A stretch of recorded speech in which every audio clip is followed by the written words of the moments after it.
საინფორმაციო პროგრამა სტომართან ერთად ვაგრძელებთ, რა ტიპის სეზონური ვირუსები ცირკულირებს საქართველოში და როდის უნდა მივმართოთ ექიმს. თემაზე სტომართან ზოგადი პროფილის ექიმ, ოჯახის ექიმსა და ენდოკრინოლოგ ნინო მაჩიტიძესთან ერთად ვსაუბრობთ. საღამომშვიდობის ქალბატონო ნინო, ძალიან დიდი მადლობა, რომ მობრძანდით და ხართ ჩვენი გადაცემის სტუმარი. მოგესალმებით ქალბატონი თამარ, მივესალმები მაყურებელს და საინტერესო სასიამოვნო საღამოს უსურვებ. დიდი მადლობა. აუცილებლად უნდა დავიწყოთ ამ სეზონური ავადობებით. როგორც ჩემთვის არის ცნობილი რიგით ჟურნალისტისთვის, სექტემბრის ბოლოდან იანვრის ბოლომდე ძირითადად ცირკულირებს გრიპები. თქვენ უკეთესად გვეტყვით, რომელი ავადობები, რომელი გრიპები გვაქვს ახლა ამ სეზონზე. კი, ნამდვილად, რაც უფრო მეტად ინფორმირებულები ვართ, მით უფრო შეიარაღებულები ვართ ისეთი დაავადებების წინააღმდეგ, როგორიც არის ვირუსები და ვირუსული დაავადებები. სექტემბერი ცოტა ადრეა, თუმცა ვირუსები არსებობენ და არსად არ მიდიან მთელი წლის განმავლობაში, მაგრამ მათი აქტივაცია ბუნებრივი ხდება ნოემბრიდან აპრილის ჩათვლით. ეს ასე იყო ყოველთვის, რაც რო კაცობრიობა არსებობს. ოღონდაც მინდა მეტი ინფორმაციისთვის უთხრა მაყურებელს ესეთი რამ, რომ ვირუსები სხვა წევრთან გვაძლევდა სხვადასხვა კლინიკურ ნიშანს, სხვადასხვა სიმძიმის დაავადებას. თუ გავიხსენებთ, ძალიან ბევრ ოჯახში ამისი პრეცედენტები იყო. რატო? იმიტომ რომ კლინიკურ სურათს განსაზღვრავს არა მარტო ვირუსის დასახელება და მისი ვირულენტობა, არამედ რეციპიენტის, ანუ მიმღების, ანუ მასპინძლის ორგანიზმის იმუნური პასუხი.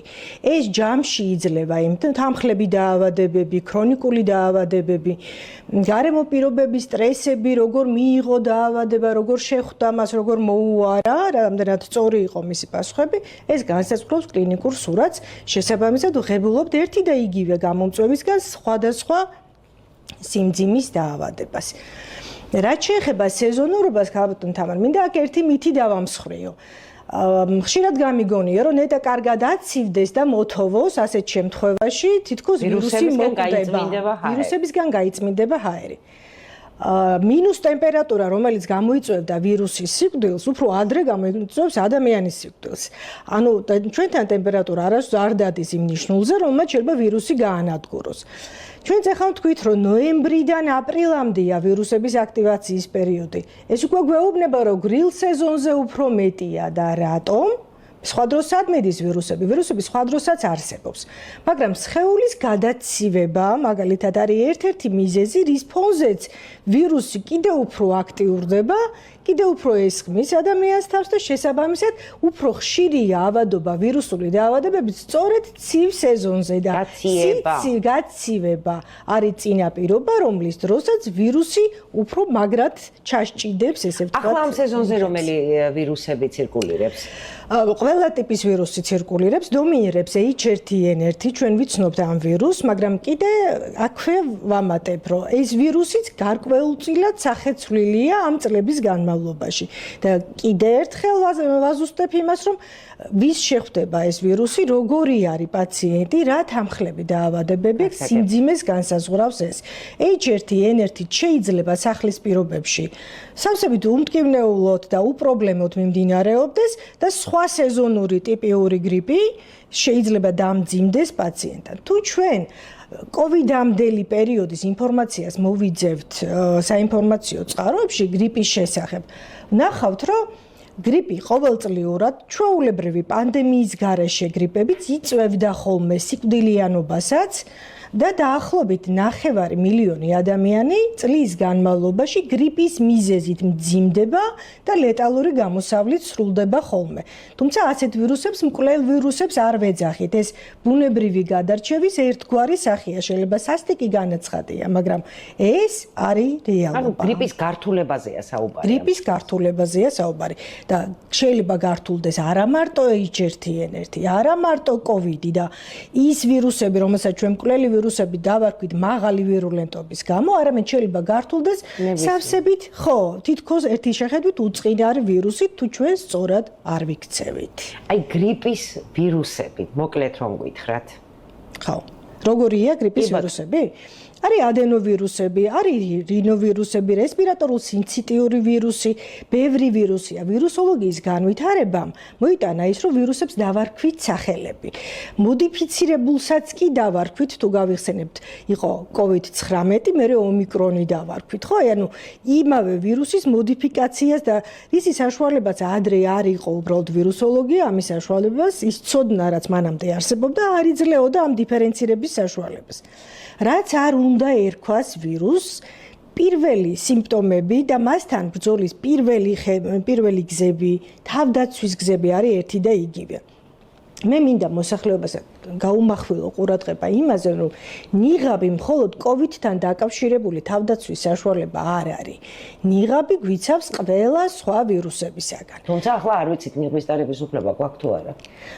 ეს სხვა პრობლემაა. კიდევ ამ სამედიცინო ნიღაბზეც რამდენად გვაქვს შეზღუდვა, ესეც დასაზუსტებელია, იმიტომ რომ ამ შემთხვევაში ექიმებს უკვე გვაქვს მაშინ საფუძველი ამაზეც ხმა მოვიღოთ, იმიტომ რომ თავშეყრის ადგილებში, დახურულ სივრცეებში, თუ ჩვენ ინფორმაცია გვაქვს, რომ იქ არსებობს ინფიცირებულები, აი მოსანახულებლად ავადმყოფის რო იციან, მისვლა თუ ლაპარაკობთ ვირუსიან ადამიანზე, იქ აუცილებლად და საერთოდ უნდა შეუძლოთ და გავიკეთე ნიღაბი და ვიცავ სხვა ადამიანებს. რა თქმა უნდა, მან ვისაც აქვს ვირუსი ზუსტად იცის, მან უნდა გაიკეთოს ვირუსი, რომ მისი ოჯახის წევრებისთვისაც ნიღაბი, რომ მისი ოჯახის წევრებისთვისაც არ იყოს ინფიცირების წყარო. ეს რაღაც კულტურის ეთიკის ნაწილია უფრო და ჩვენ ისეთი რამ გავიარეთ COVID-ის დროს არ იქნებოდა ურიგო, ეს მაინც გვესწავლა. გვესწავლა ის, რომ ფილტვის ვენტილაციის გაუმჯობესება, სეირნობით, სუფთა ჰაერზე, ოთახის განიავება, მე ამ ოთახში გადასვლა, მეორე ოთახის განიავება, ბევრი სითხის მიღება, პირველ სიმპტომებზე პასუხი, არის ტემპერატურა 38 ნახევარზემოთ, ვებრძვით და უნდა დავწიოთ აუცილებლად და მივიღოთ აუცილებლად სიცხის დამწევი. გრიპის ჩაი, ეს ოტისის პრეპარატები, ამათ რეცეპტი არ სჭირდება, ეს შეიძლება ისეთ შევიძინოთ. ცხვირი გაიჭედა, სასუნთქი გზები თავისუფალი უნდა იყოს გამოყენებული მაშინ ცხვირის სპრეი. ყელით კივა, ყელის დამატენიანებელი საწუწრიაბები იქნება თუ სპრეის სახით იქნება. აი გრიპები და ანტიბიოტიკები. ძალიან საინტერესო თემაა და ანტიბიოტიკს აქვს თავისი კონკრეტული ადგილი და იქ სადაც ანტიბიოტიკი გვჭირდება, მის საქმეს სხვა არაფერი არ გაგვიკეთებს. თუმცა პირველივე სიმპტომების დროს დაწყებული ანტიბიოტიკი აუარესებს ჩვენს იმუნურ პასუხს პირველ რიგში და მეორე დავიმახსოვროთ, ანტიბიოტიკი ეს არის ნივთიერება, რომელიც პასუხობს ბაქტერიას და არა ვირუსს. როდის აქტიურდებიან ბაქტერიები? როდესაც ვირუსი შევიდა ორგანიზმში, გამოიწვია პირველი რეაქციები, მოხდა ჭარბის სეკრეცია სასუნთქ გზებში და ერთგვარად დამცავი სითხის თითქოს ჩვენი მხრიდან, დაგროვდა მასა ვირუსის და ჩვენი იმუნური პასუხით გამოწვეული ამ სითხის, ამის შემდეგ ეს წარმოადგენს ნიადაგს, თუ ადამიანი იმყოფება ისეთ გარემოში, სადაც შეიძლება მოხდეს კიდე ბაქტერიის თანდართვა. ან აქვს ქრონიკული დაავადება, მაგალითად ფილტვების ქრონიკული ობსტრუქციული ბრონქიტი, თანხლები და ქოდი, ასეთ დროს მის ორგანიზმში ისედაც არსებული ბაქტერიებისთვის იქნება ნიადაგი. ეს ხდება ალბათ ვირუსის პირველი სიმპტომების გამოვლენიდან მესამე, მეოთხე, მეხუთე დღეს ან საერთოდ არ ხდება. თუ ადამიანი ჯანმრთელია, თუ ის პირველ სიმპტომებს სწორად პასუხობს, მისი მდგომარეობა ანტიბიოტიკის საჭიროებამდე არ უნდა მივიდეს. აი, როდის უნდა მიმართოს პაციენტმა, ნინო ექიმს, რა შემთხვევაში? ყველა ადამიანი ხო არ არის განათლებული ამ ხრივ და არა გარკვეული, ვთქვათ, ცოდნა გრიპებთან, ვირუსებთან, ბრძოლის წინააღმდეგ და როდის უნდა ჩათვალოს პაციენტმა თავი ვალდებულად, რომ მიმართოს სამედიცინო დაწესებულებას, ანუ ექიმს. ნახეთ, თქვენ თვითონ ეხლა თქვით, რომ ადამიანები განსხვავებული შესაძლებლობებით არიან, თქვათ, ცოდნის თვალსაზრისითაც, მატერიალური თვალსაზრისითაც შეიძლება ოჯახის ექიმების სერვისი ჩვენს ქვეყანაში ღვთისწყალობით არის უფასო. ამიტომ აქ არ არის ეს ფინანსებთან დაკავშირებული. თუ პაციენტი ვერ უმკლავდება იმ სიმპტომებს, რაც აქვს. თქვათ, ყელის ტკივილს წესით თითქოს უნდა გაუმკლავდეს და ეს არ არის ის სიმპტომი, მაგრამ თუ კონკრეტული პაციენტი ამას ვერ უმკლავდება, მას აქვს საშუალება მივიდეს ოჯახის ექიმთან. ტემპერატურა არის მაღალი. უნდა მივიდეს აუცილებლად ოჯახის ექიმთან და ეს გზა იწყება ნამდვილად ოჯახის ექიმიდან. ოჯახის ექიმი ისმენს კონკრეტული პაციენტის ჩივილებს. ძალიან ხშირია შემთხვევა პაციენტი მოდის უკვე ანტიბიოტიკებ მიღებული. ხო, უკვე რაღაც ნაადრევად რაღაცები ისია გაკეთებული, რომ უკვე ის ანტიბიოტიკი მის ორგანიზმში ძალას კარგავს. რეალურად ეხლა იწყება ის ფაზა, როდესაც მას ანტიბიოტიკი უნდა დასჭირდეს და ექიმი უკვე იძულებულია კიდევ უფრო სერიოზულ ანტიბიოტიკს მოკიდოს ხელი. რა თქმა უნდა, პირველივე სიმპტომების დროს შეუძლია მიმართოს ექიმს და ამისი საშუალება ყველა თვალსაზრისით ჩვენს ქვეყანაში არის.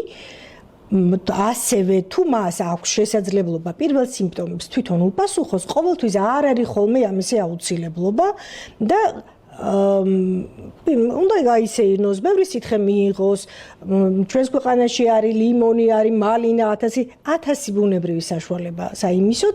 დიდი დალიოს გრიპის ჩაი, ხო? თუ არა გრიპის ჩაი, ან გრიპის ჩაის და მაგალითად მე თუ მკითხავს მე ჩემი ოჯახის წევრებთან რასაც ვიყენებ, ვცდილობ ხოლმე იგივე რჩევები გავცეს სხვებისთვისაც, ხო?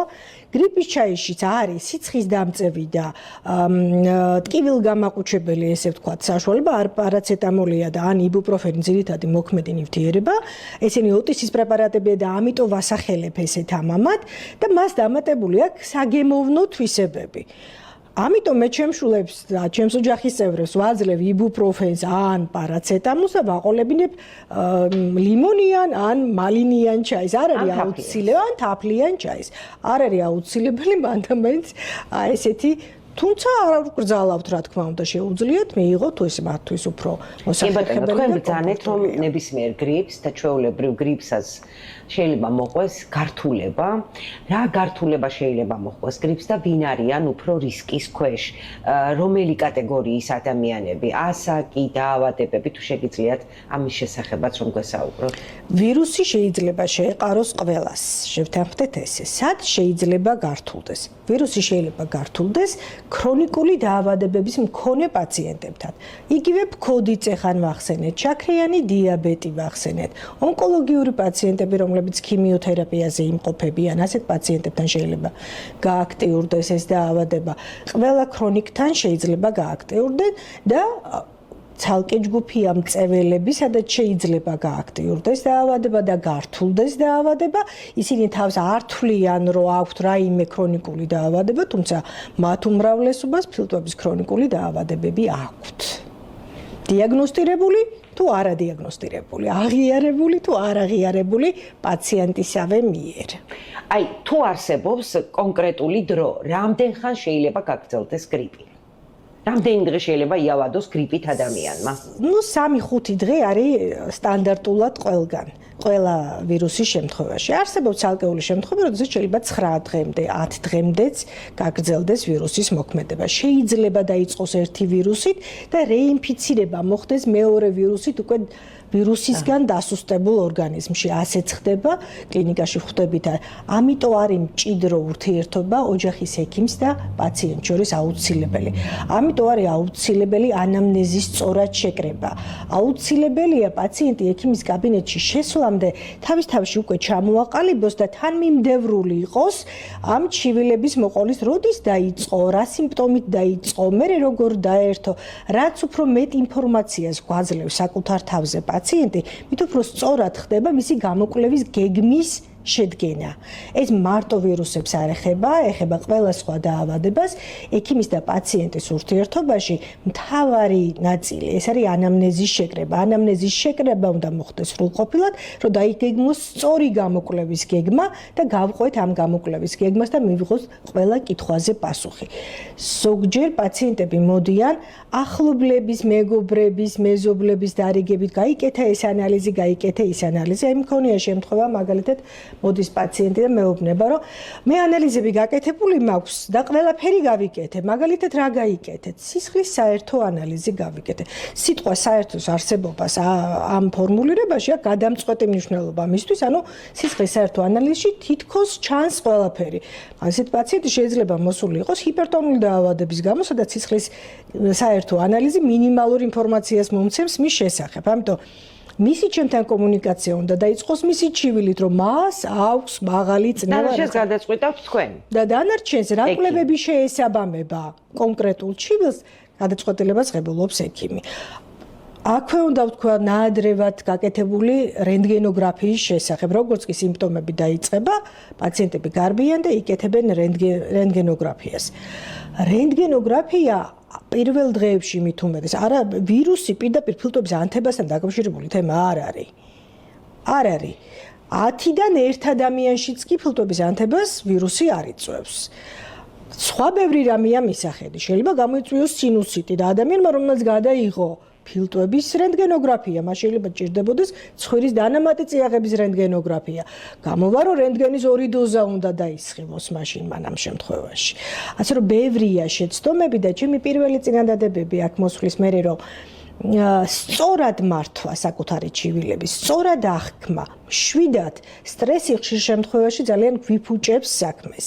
წინასწარ ცუდის მოლოდინი ძალიან გვიფუჭებს ხოლმე საქმეს.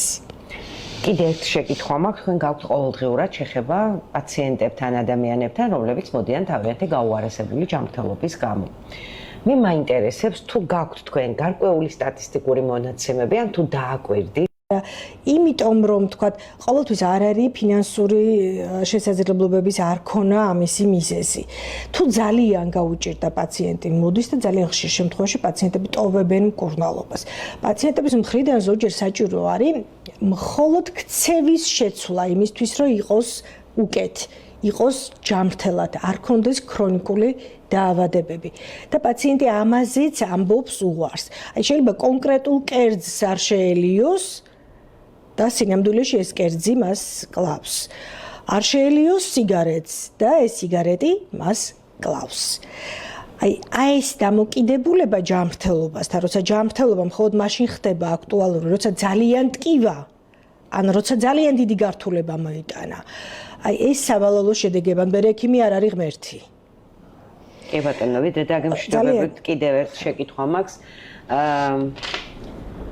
თუ ყავთ ისეთი პაციენტები, რომლებიც ჩივილების გარეშე გეგმიურად აკონტროლებენ თავიანთ ჯანმრთელობას, ისე როგორც ვთქვათ, ზოგიერთ უცხოურ და განვითარებულ ქვეყანაშია მიღებული, რომ 6 თვეში წელიწადში ერთხელ მოდიოდეს ჯანმრთელი ადამიანი და იტარებდეს ანალიზებს, კონსულტაციებს გადიოდეს ექიმთან. ასეთები თუ ყვანან და რამდენად ბევრი არიან? ფიქრობ გაგახარებ თუ გეტყვით, რომ ყავს ასეთი პაციენტები და ყოველდღიურად მათი რიცხვი იზრდება.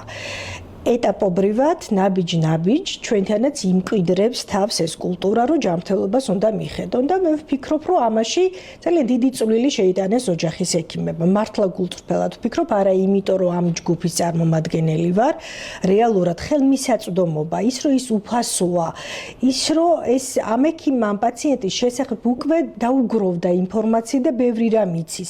არის შემთხვევა, ექიმი შეახსენებს ხოლმე, რომ თქვა 6 თვის უკან თქვენს ანალიზში მე ეს მაგ ჩანიშნული რომ ეს იყო და ამას უკვე კონტროლი ისედაც ესაჭიროება გარდა იმ კითხვებისა რამაც დღეს მოგიყვანა ძველიც გვაქვს გასაკონტროლებელი რაღაც კი არის ეს ნამდვილად ეს ტენდენცია შეიმჩნევა და მე ძალიან მახარებს. ძალიან დიდი მადლობა ქალბატონო ნინო, მადლობა რომ მოხვედით, მადლობა თქვენი საინტერესო საუბრისთვის, რჩევებისთვის. ტელემაყურებელს შევახსენებ, რომ ჩვენ დღევანდელი გადაცემის სტუმარი გახდათ ექიმი, თერაპევტი და ენდოკრინოლოგი ნინო მაჩიტიძე. ძალიან დიდი მადლობა რომ გვიყურეთ, დაგემშვიდობებით, ერთმანეთს შევხვდებით ხვალ 20 საათსა და 30 წუთზე, მშვიდობიან ღამეს გისურვებთ. ნახვამდის.